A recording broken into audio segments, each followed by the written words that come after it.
उड़ान।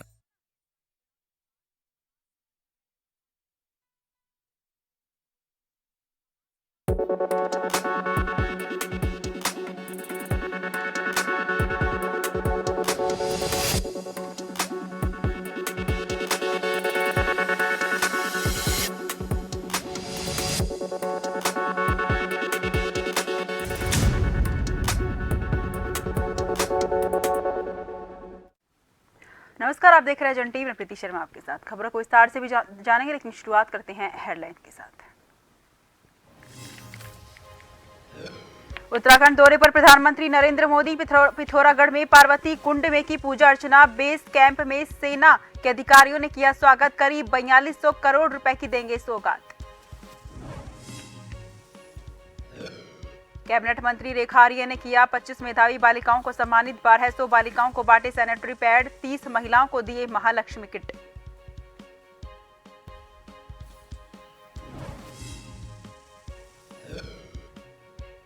Nainital high court ने राज्य निर्वाचन आयोग और राज्य सरकार दोनों को लगाई फटकार। पूछा, अब तक निकाय चुनाव का कार्यक्रम घोषित क्यों नहीं हुआ। अगली सुनवाई 11 नवंबर को।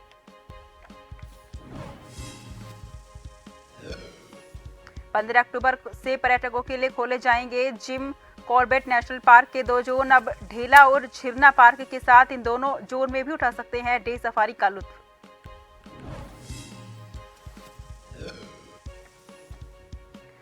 मसूरी जॉर्ज एवरेस्ट हाउस में प्रवेश और पार्किंग शुल्क को लेकर लोगों में आक्रोश।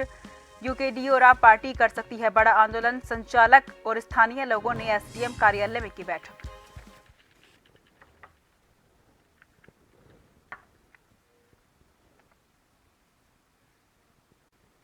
रुक करते हैं खबरों की ओर। उत्तराखंड में सभी निकायों का कार्यकाल 2 दिसंबर को पूरा होने जा रहा है, लेकिन राज्य निर्वाचन आयोग का ध्यान निकाय चुनाव से ज्यादा लोकसभा चुनाव पर है।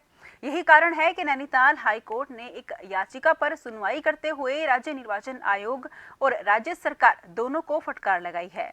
हाई कोर्ट ने राज्य निर्वाचन आयोग से पूछा है कि अब तक निकाय चुनाव का कार्यक्रम घोषित क्यों नहीं किया गया। साथ ही राज्य सरकार से कोर्ट ने ये भी पूछा है कि निकाय चुनाव को लेकर सरकार की क्या तैयारी है। जसपुर निवासी अनीश की याचिका पर सुनवाई की गई है। सरकार और आयोग दोनों से शपथ पत्र के माध्यम से जवाब दाखिल करने को भी कहा गया है।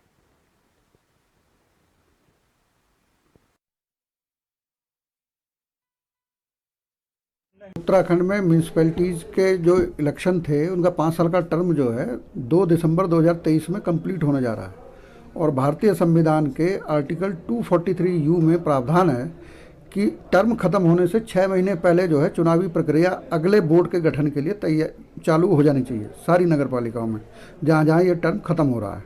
लेकिन अब जो है जबकि मात्र 1.5 महीना बचा हुआ है, कोई चुनाव प्रक्रिया ना तो स्टार्ट हुई है, ना ही कोई वोटर लिस्ट का रिवाइज की गई है, ना उसमें तैयारी कोई है सरकार की ओर से।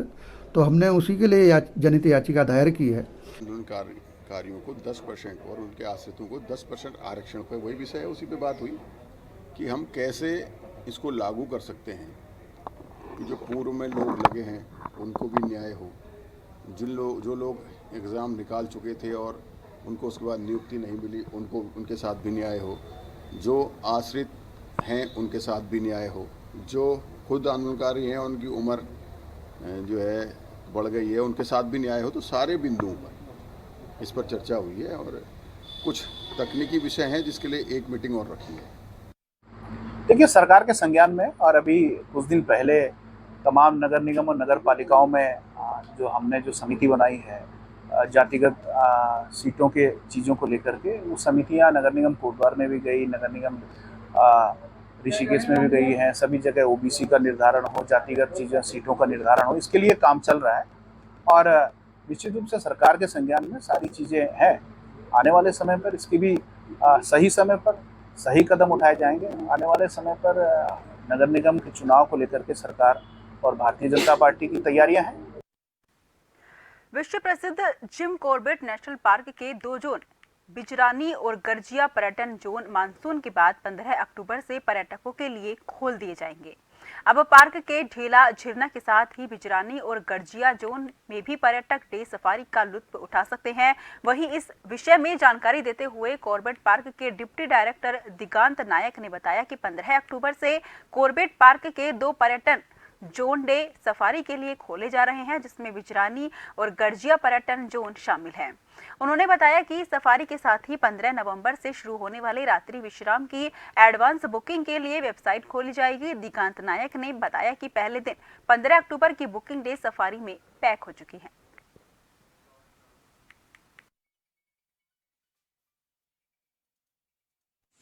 15 अक्टूबर से हमारा जैसे चला आ रहा है, हमारा बिजरानी जोन और गरजिया जोन खोल रहे हैं, तो ये 15 अक्टूबर से 30 जून तक खुला रहेगा।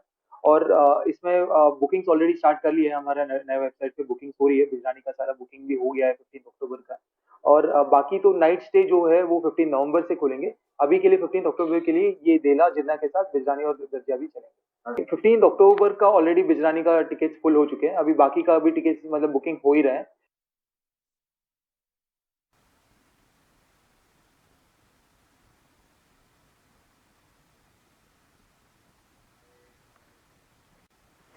पिथौरागढ़ जिले के आदि कैलाश यात्रा 21वां दल बीआरसी चौकोड़ी पहुंचने पर टीआरसी प्रबंधक दीपक पंत के नेतृत्व में पुष्प मालों से जोरदार स्वागत किया गया। इस दौरान यात्रियों में महाराष्ट्र, गुजरात, कोलकाता के यात्री थे। 32 यात्रियों का दल था। आज जोगेश्वर दर्शन, गोलू देवता दर्शन के बाद वापस आज रात्रि भीमताल रुकेंगे।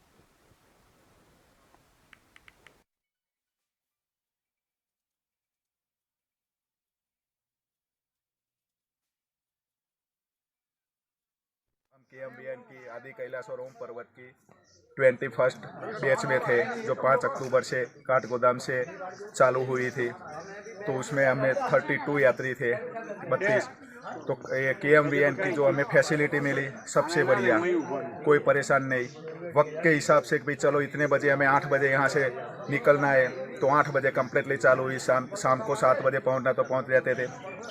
और उनका खाना एकदम बढ़िया, और उनका स्टाफ जो है वो तो बहुत बड़ा विवेकी है कि हमें ऐसा नहीं लगा कि हम कहीं बाहर आए, हमें तो अपना घर ही लगा कि हमें वो प्रेम से बुला रहे हैं। उत्तराखंड के पर्यटन एवं लोक निर्माण मंत्री सतपाल महाराज लोहाघाट पहुंचे। यहां विभागीय अधिकारियों ने उनका स्वागत किया। पीएम मोदी के पिथौरागढ़ दौरे को लेकर कैबिनेट मंत्री सतपाल महाराज ने कहा कि ये दौरा पूरे उत्तराखंड के लिए सौगात है। गुरुवार को प्रधानमंत्री 4200 करोड़ रुपए की योजनाओं का पिथौरागढ़ में शिलान्यास करने जा रहे हैं। इस दौरान उत्तराखंड के सभी जिलों के लिए कुछ न कुछ सौगात है। उन्होंने कहा कि पीएम मोदी जहां जाते हैं उस क्षेत्र का विकास खुद ब खुद हो जाता है। उन्होंने पीएम के उत्तराखंड दौरे को ऐतिहासिक बताया। इसके बाद कैबिनेट मंत्री सतपाल महाराज पिथौरागढ़ की ओर रवाना हो गए। हमारी बहुत आशाएं हैं, माननीय प्रधानमंत्री जी आ रहे हैं और हमारे लिए बड़ी गौरव की बात है। और निश्चित रूप में वो जहाँ जाते हैं उस क्षेत्र का विकास होता है। और हमारे सुदूर क्षेत्रों में जो हमारे गांव जो है जहाँ पलायन हो रहा है, वहाँ पर वो आ रहे हैं, आदि कैलाश में आ रहे हैं, तो हम उनका स्वागत करते हैं। और निश्चित रूप में इससे पर्यटन को 4 चांद लगेंगे और काफ़ी पर्यटक आएंगे। जो पर्वत है वो भी हाईलाइट होगा। और इसके साथ साथ मायावती आश्रम और जागेश्वर धाम जहाँ वो आ रहे हैं, ये सारे ही स्थल जो हैं अपने आप प्रचार पाएंगे और यहाँ काफ़ी पर्यटकों की भीड़ लगेगी। निश्चित रूप में हमारी आशाएं हैं और उनका प्रेम भी है उत्तराखंड के प्रति, और निश्चित रूप में वो कुछ ना कुछ जरूर देखे जाएंगे। और उनका आना ही हमारे लिए बहुत महत्वपूर्ण है और हम उनका स्वागत और अभिनंदन करते हैं हृदय से। धन्यवाद।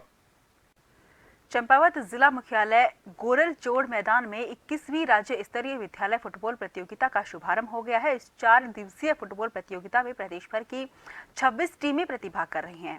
प्रतियोगिता का शुभारंभ जिला पंचायत अध्यक्ष ज्योति राय ने किया।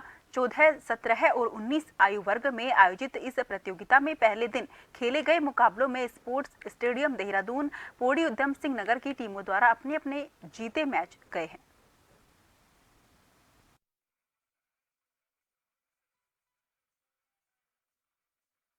स्तरीय 21वीं राज्य स्तरीय फुटबॉल प्रतियोगिता बालक वर्ग में 3 वर्गों में आयोजित की जा रही है। इसमें राज्य कुल 26 टीमें भाग ले रही हैं। यह 3 वर्गों में आयोजित हो रही है। अंडर 14 में जनपद की 10 टीमें प्रतिभाग कर रही हैं, अंडर 17 में 60 टीमें प्रतिभाग कर रही हैं और अंडर 19 वर्ग में 9 टीमें प्रतिभाग कर रही हैं। और कुल इस क्षेत्र कुल मिला के लगभग 400 35 बच्चे हैं इस प्रतियोगिता में प्रतिभाग कर रहे हैं। इसमें यह राज्य स्तर से एक हर वर्ग में अलग अलग टीम चयनित होगी।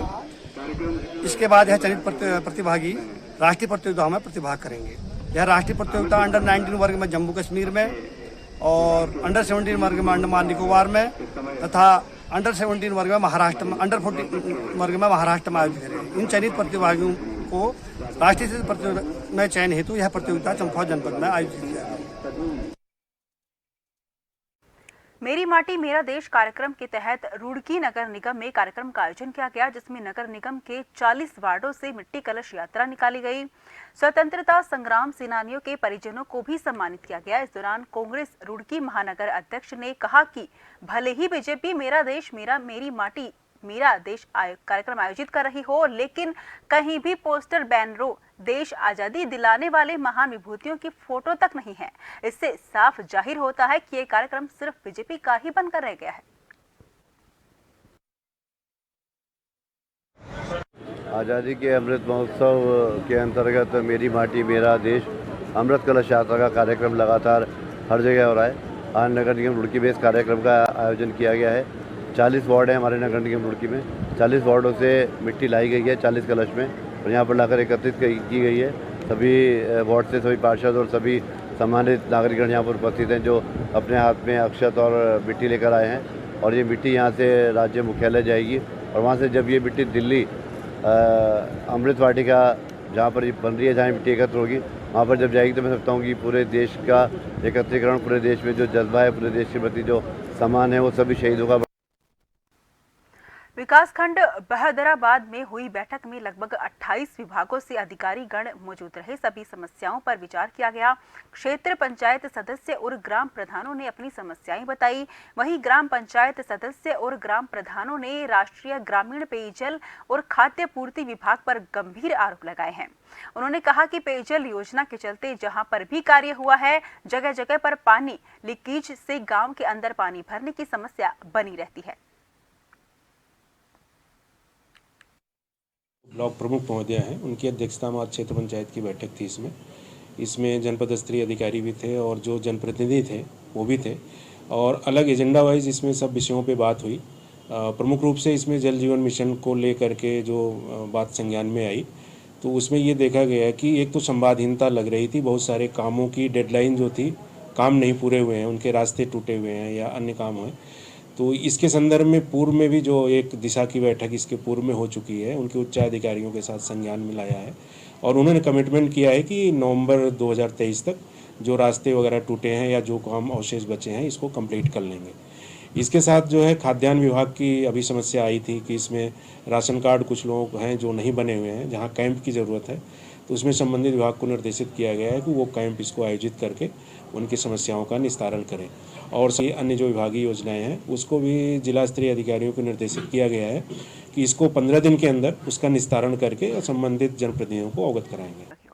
हरिद्वार में हुए बड़े रियल एस्टेट घोटाले की जांच अब एसआईटी करेगी। बता दें कि एसएसपी प्रमेंद्र सिंह डोभाल ने एसपी क्राइम अजय कुमार के नेतृत्व में 11 सदस्य एसआईटी का गठन कर दिया।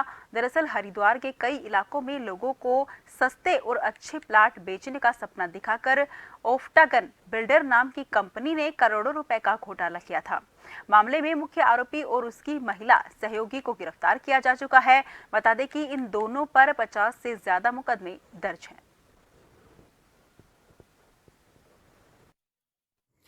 इसमें हमें लगातार शिकायतें प्राप्त हो रही थी और कभी हमारे पास करीब 70 से ऊपर पेंडेंसी शिकायतों की थी। उसके शीघ्र निराकरण के लिए, शीघ्र उसके निस्तारण के लिए एसपी क्राइम के नेतृत्व में एक एसआईटी टीम का हमने गठन किया है और इसमें जितने भी शिकायतें हैं उनमें अभियोग पंजीकृत करके आगे की जो लीगल कार्रवाई है वो जल्दी से जल्दी पूर्ण कराने के लिए इसमें अरेस्टिंग हुई थी। जो मुख्य अभियुक्त था उसकी अरेस्टिंग हमारे द्वारा की जा चुकी है। बाकी इसमें अन्य अभियुक्तों की हम लोग तलाश कर रहे हैं और इन पर गैंगस्टर एक्ट के तहत भी कार्रवाई की गई थी और अभी इनके जितने भी वेयर अबाउट्स हैं, जितने इनके अलग अलग जगह पर जो ज़मीनें हैं, अलग इनके जितनी भी संपत्तियां हैं उनकी जांच हम लोग कर रहे हैं और काफ़ी वृहद एक विवेचना इसमें की जा रही है। इसीलिए इसमें एसआईटी का गठन करना ज़रूरी था, जो किया गया है।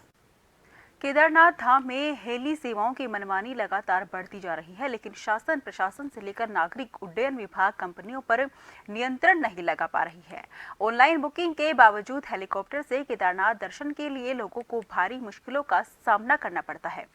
कई बार वीआईपी कभी केदारनाथ के मौसम की बात कहकर ऑनलाइन बुकिंग को रद्द कर पेमेंट को लौटा दिया जाता है, जिससे दूर दराज के राज्यों और विदेशों से आए हुए श्रद्धालुओं को खासी परेशानियों का सामना करना पड़ता है।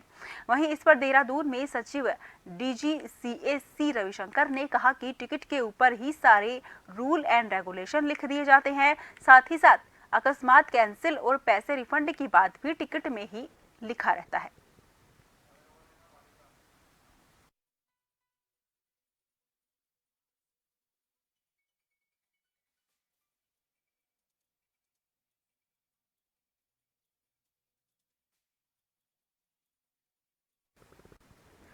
हल्द्वानी में प्रभारी मंत्री और कैबिनेट मंत्री रेखा आर्य ने 25 मेधावी छात्राओं को सम्मानित किया। बता दें कि 1200 बालिकाओं को सैनिटरी पैड और 30 महिलाओं को महालक्ष्मी किट वितरित किए गए। साथ ही कहा कि बेटियां हर क्षेत्र में अपनी काबिलियत दिखाते हुए देश और प्रदेश का नाम रोशन कर रही हैं। अंतर्राष्ट्रीय बालिका दिवस के सुअवसर पर हल्द्वानी स्थित राजकीय बालिका इंटर कॉलेज में आयोजित कार्यक्रम में जिले की प्रभारी मंत्री और उत्तराखंड सरकार में कैबिनेट मंत्री रेखा आर्य ने मुख्य अतिथि के रूप में शिरकत की, जहां पार्टी कार्यकर्ताओं और आंगनबाड़ी कार्यकर्ताओं ने उनका स्वागत किया। कार्यक्रम का शुभारंभ दीप प्रज्वलित कर किया गया। इस दौरान प्रभारी मंत्री ने उपस्थित छात्राओं को संबोधित किया। कहा कि समाज और राष्ट्र निर्माण में महिलाओं का सदैव ही उल्लेखनीय योगदान रहा है। हमें उनके योगदान को भूलना नहीं चाहिए। अंतर्राष्ट्रीय बालिका दिवस की सर्वप्रथम पूरे प्रदेश की हमारी बालिकाओं को मैं बहुत शुभकामनाएं देती हूं और मैं मानती हूं कि इस प्रकार के दिवसों से निश्चित रूप से सामाजिक मंथन करता है कि आखिरकार हमने बालिकाओं के कितने अधिकार हम लोगों ने सुनिश्चित किए हैं। बालिकाओं को आगे बढ़ाने के दृष्टिकोण से या बालक या बालिका में समांतरता बनी रहे तो वहाँ पर हम कितने पिछड़े हुए हैं। तो इस सब चीज़ों का अध्ययन करते हुए, परीक्षण करते हुए ये एक चिंतन का विषय बनता है कि अब हमारे को और आगे क्या सफ़रनामा हमको तय करना है। तो मुझे लगता है कि इस अंतर्राष्ट्रीय बालिका दिवस पर सब इस पर विचार करते हुए आगे का नया संकल्प ग्रहण करते हैं और समाज की कुरीतियां जो कहीं कहीं वैचारिक रूप से जहाँ भी बनी हुई हैं उनको समाप्त करने का भी संकल्प लेते हैं। काशीपुर में रामलीला कमेटी के तत्वावधान में रामलीला मंचन का शुभारंभ किया गया। बता दें कि मंत्रोच्चार के साथ ही शुभारंभ किया गया। श्री रामलीला कमेटी के तत्वावधान में आयोजित होने वाली रामलीला मंचन का वैदिक मंत्रोच्चार और विधिवत पूजा अर्चना के साथ शुभारंभ हुआ। बीती रात रामनगर रोड स्थित रामलीला मंचन का शुभारंभ पूर्व सांसद और दर्जा प्राप्त कैबिनेट मंत्री बलराज पासी, विधायक त्रिलोक सिंह चीमा, मेयर उषा चौधरी ने संयुक्त रूप से किया। इस अवसर पर उपस्थित वक्ताओं ने श्री राम के चरित्र और उनके आदर्श को भारतीय संस्कृति का गौरव बताया। बता दें कि पहले दिन नारद मोह और रावण वेदवती संवाद का मंचन किया गया। इस अवसर पर मौजूद लोगों ने भगवान श्री राम की स्तुति की। रामलीला मंचन के शुभारंभ के अवसर पर उपस्थित प्रमुख लोगों में रामलीला कमेटी अध्यक्ष सुशील कुमार अग्रवाल सहित कई लोग शामिल रहे। रामलीला की जो कमेटी है इनके पदाधिकारियों को बहुत बहुत शुभकामनाएं देता हूं और हमेशा से काशीपुर की रामलीला सब क्षेत्रों से आसपास से बहुत ही सुंदर रामलीला होती है और इस बार भी होगी और लोग उसका आनंद लेंगे।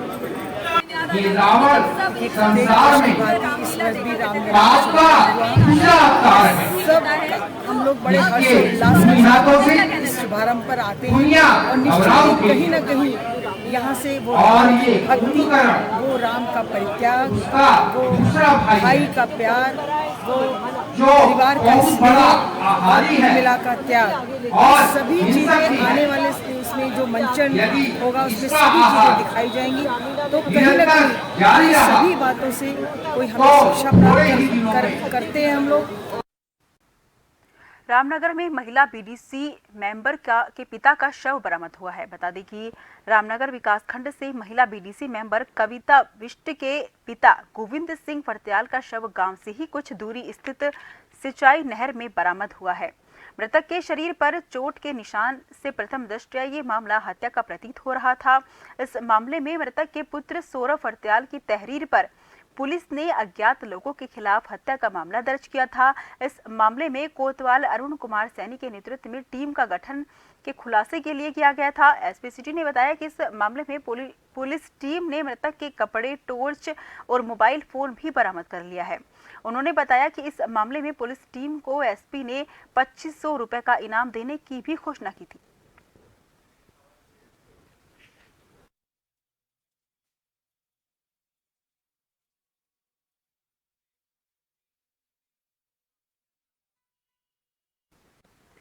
वहीं मध्य प्रदेश में चुनावों की तारीखों के ऐलान के बाद अब शिवराज सिंह चौहान उत्तराखंड का दौरा कर रहे हैं। बता दें कि चुनाव के ऐलान होने के बाद एमपी के सीएम शिवराज सिंह चौहान 2 दिन के उत्तराखंड के दौरे पर रहे। इस दौरान शिवराज सिंह चौहान ने कई साधु संतों से मुलाकात कर आशीर्वाद लिया। हरिद्वार पहुंचे शिवराज सिंह चौहान ने शांति कुंज प्रमुख डॉक्टर प्रणव पंड्या से भी मुलाकात की। आध्यात्मिक संस्था शांति कुंज के मध्य प्रदेश में बड़ी संख्या में अनुयायी हैं, इसलिए मुख्यमंत्री शिवराज सिंह चौहान के शांति कुंज दौरे को मध्य प्रदेश के आगामी चुनावों से जोड़कर देखा जा रहा है। हालांकि शिवराज सिंह चौहान ने अपने दौरे को आध्यात्मिक यात्रा बताया है। शिवराज सिंह चौहान ने कहा है कि धर्म नगरी से साधु संतों का आशीर्वाद लेकर वे भोपाल जाएंगे और चुनावी अभियान का श्री गणेश करेंगे। परम पूज्य गुरुदेव मेरे गुरु थे, उनसे मैंने दीक्षा ली हुई है और उन्हीं के प्रेरणा और आशीर्वाद से सार्वजनिक जीवन में काम कर रहा हूं।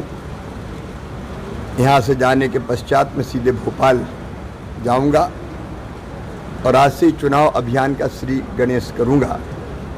एक वैभवशाली, गौरवशाली, समृद्ध और शक्तिशाली भारत के निर्माण के लिए भारतीय जनता पार्टी माध्यम है, इससे अच्छा दल कोई नहीं है। एक नजर हेडलाइन पर।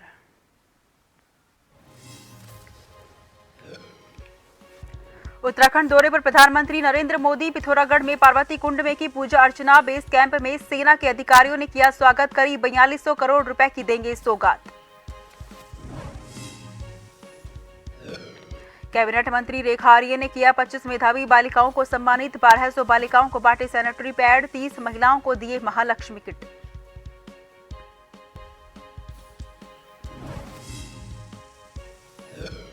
नैनीताल हाई कोर्ट ने राज्य निर्वाचन आयोग और राज्य सरकार दोनों को लगाई फटकार। पूछा, अब तक निकाय का चुनाव कार्यक्रम घोषित क्यों नहीं हुआ? अगली सुनवाई 1 नवंबर को।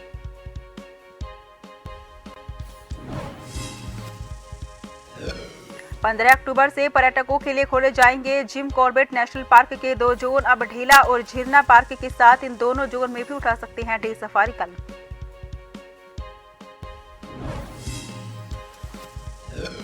मसूरी जॉर्ज एवरेस्ट हाउस में प्रदेश और पार्किंग शुल्क को लेकर लोगों में आक्रोश। यूकेडी और आप पार्टी कर सकती है बड़ा आंदोलन संचालन और स्थानीय लोगों ने एसडीएम कार्यालय में की बैठक।